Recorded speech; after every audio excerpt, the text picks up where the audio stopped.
భారత ప్రధాని నరేంద్ర మోడీ గారు ఈరోజు న్యూజిలాండ్లో ఉన్నారు. దాదాపు 40 సంవత్సరాల తర్వాత భారత ప్రధాని న్యూజిలాండ్కి వెళ్ళటం. 1986లో రాజీవ్ గాంధీ గారు అప్పట్లో ప్రధాని న్యూజిలాండ్ పర్యటన చేశారు. ఆ తర్వాత ఇప్పటి ప్రధాని నరేంద్ర మోడీ గారు ఈ రోజున న్యూజిలాండ్లో ఉన్నారు. కియా ఓరా మోడీ అనే ఒక పెద్ద డయాస్పోరా ఈవెంట్లో మోడీ గారు స్పీచ్ ఇస్తున్నారు. ఈ రోజున మనం చూస్తే కియా ఓరా అక్కడ నేటివ్ భాష, ఇండిజినస్ భాష అనమాట. న్యూజిలాండ్లో కియా ఓరా అంటే వెల్కమ్ మోడీ అని అర్థం అనమాట. సో ఆ భాషలో ఇప్పుడు ఆయనకి వెల్కమ్ చెప్పారు. న్యూజిలాండ్ జనాభా అప్రాక్సిమేట్ గా 53 లక్షలు, 53 lakhs ఉన్నారు.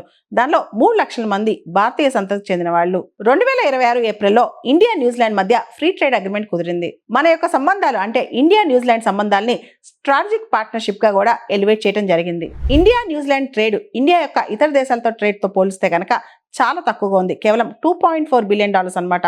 భవిష్యత్తులో దాన్ని డబుల్ చేయడానికే ఇండియా న్యూజిలాండ్ కృషి చేస్తున్నాయి. అంటే ఇమీడియట్ టార్గెట్ గా 2030 కల్లా $5 బిలియన్ చేయాలన్న కోరిక. నేటితో అంటే జూలై 11 ఈ న్యూజిలాండ్ ట్రిప్ తో మోడీ గారి 3 నేషన్ టూర్ అనేది ముగిసిపోతోంది. ఇండోనేషియా, ఆస్ట్రేలియా, న్యూజిలాండ్ ఈ 3 దేశాల పర్యటనకి వెళ్లే ముందు నరేంద్ర మోడీ గారు ఒక మాట చెప్పారు. యాక్ట్ ఈస్ట్ పాలసీ, మహాసాగర్ మరియు ఎంఫసిస్ ఆన్ ఇండో పసిఫిక్ ఈ బేసిస్ మీద ఈ 3 నేషన్ టూర్ వెళ్తున్నానని మనకు తెలుసు. యాక్ట్ ఈస్ట్ పాలసీ అంటే మన ఈశాన్య రాష్ట్రాలు డెవలప్ అవ్వాలంటే ఖచ్చితంగా సౌత్ ఈస్ట్ ఏషియన్ నేషన్స్ తో మన సంబంధాలు బలపడాలి. అంతేకాదు Mahasagar maritime heads for active security and growth for all in the region అనమాట. ఈ మహాసాగర్ అనేది కూడా మోడీ గారి కాన్సెప్టే. ఇంతకుముందు దాన్ని సాగర్ అని పిలిచేవాళ్ళు. Security and growth for all in the region ని దాన్ని మహాసాగర్ గా చేశారు మోడీ గారు. ప్రపంచం మొత్తం కూడా ఇప్పుడు ఇండో పసిఫిక్ వైపు చూస్తోందనమాట. మోడీ గారు కూడా దాని వైపే దృష్టి సారించారు. ముందుగా ఇండోనేషియా వెళ్ళి ఇండోనేషియాకి బ్రహ్మోస్ అమ్మారు. తర్వాత ఆస్ట్రేలియా వెళ్ళి యురేనియం డీల్ చేసుకున్నారు.